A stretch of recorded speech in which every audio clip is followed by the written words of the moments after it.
It is so good to have you in art class with me. This first project is going to be one of those standalone lessons.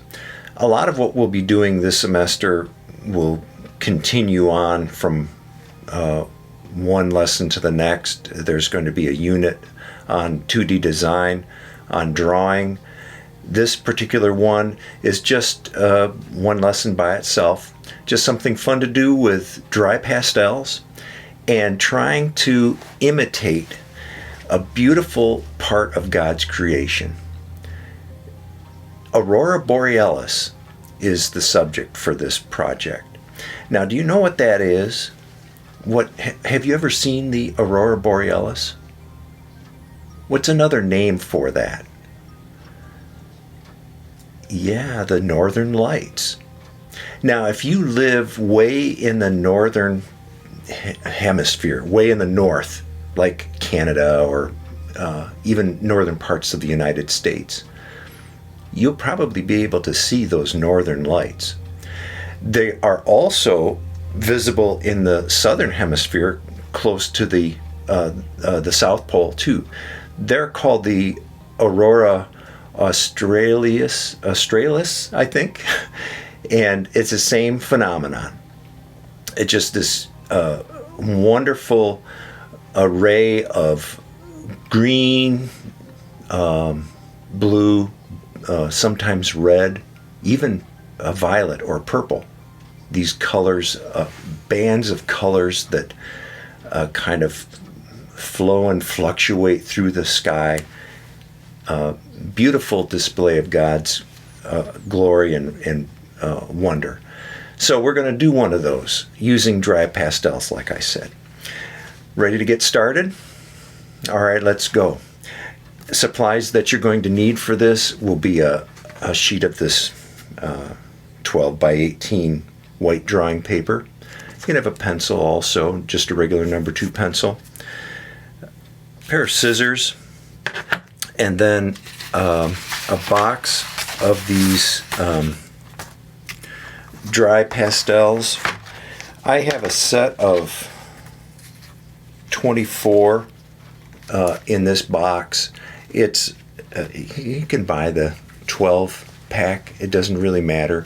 You have an array of colors, and you can mix these also to get different colors when you blend them together. But it has to be the dry pastel. These are not oil pastel, 2 different things. And then if you have a tissue, so a Kleenex or a piece of toilet paper will work fine too. These are the supplies we're going to need to get this project going. A pair of scissors also for cutting the strips of paper. Now, before we get started, I want to have the inspiration for this project right before you begin. We're going to look at some pictures of the Aurora Borealis first. And just take a look at these images. They're all just a variety of views of that display of color, those bands of color. What do you notice in most of these? What direction are the streaks going? They're in a up and down, a vertical streak. That's important when it comes time for doing the smudging with the dry pastel. Hang on to that thought. Let's get started with the project now. First thing to do is you'll need to draw a horizon line that is going to create a silhouette, so to speak, of the land. This needs to be very simple. I know that when you start to draw, you're thinking drawing and you're not thinking cutting. You're going to have to be able to cut this line out. And believe me, when it comes time for doing trees or something like that, it's much harder to cut than it is to draw a line. So think very simply as you do this. I'm going to just do a simple contour line that describes this landscape. Come out here for a hill. I'm going to put a tree here. I'm not going to put a trunk down. I'm just going to go up, make a couple of sides of an evergreen tree, just those points. I'm going to go down the other side and do the same thing. There's no need to put a trunk on there because that is going to be too hard to cut out. And when you're doing the smudging, it's going to end up hooking on those edges and creating a problem.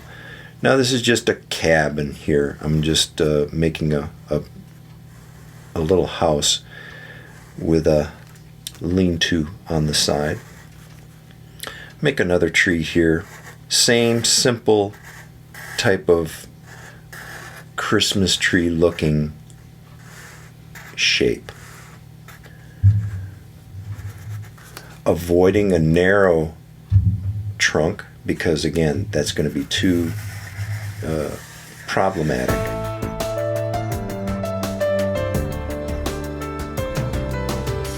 And that's it for our project. I enjoyed working with you on this, and I hope you have fun doing your Aurora Borealis dry pastel silhouette. And until next time, Lord bless you. Bye now.